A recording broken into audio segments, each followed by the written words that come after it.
नमस्कार मित्रांनो, स्टार प्रवाह वाहिनीवरील घरोघरी मातीच्या चुली ही मालिका लोकप्रिय मालिकांपैकी एक आहे। या मालिकेमध्ये दर आठवड्याला आपल्याला नवनवीन ट्विस्टही पाहायला मिळतात। मात्र आता या मालिकेबाबत एक अतिशय वाईट बातमी समोर येत आहे, कारण या मालिकेला प्रेक्षकांचा हवा तसा प्रतिसाद आता मिळताना दिसत नाहीये।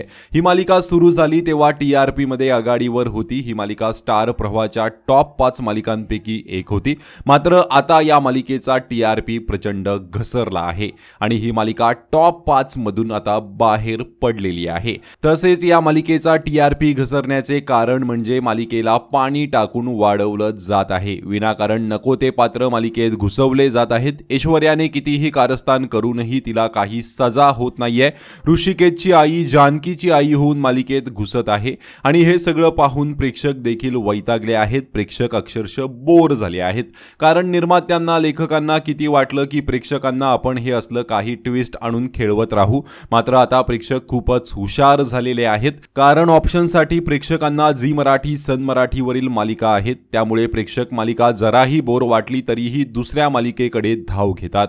त्यामुळेच घरोघरी मातीच्या चुली या मालिकेचा TRP घसरला आहे आणि ही मालिका टॉप 5 मधून आता बाहेर पडलेली आहे। तर या मालिकेचा TRP कमी होण्याचे कारण तुम्हाला काय वाटतं, कमेंट करून नक्की सांगा। धन्यवाद।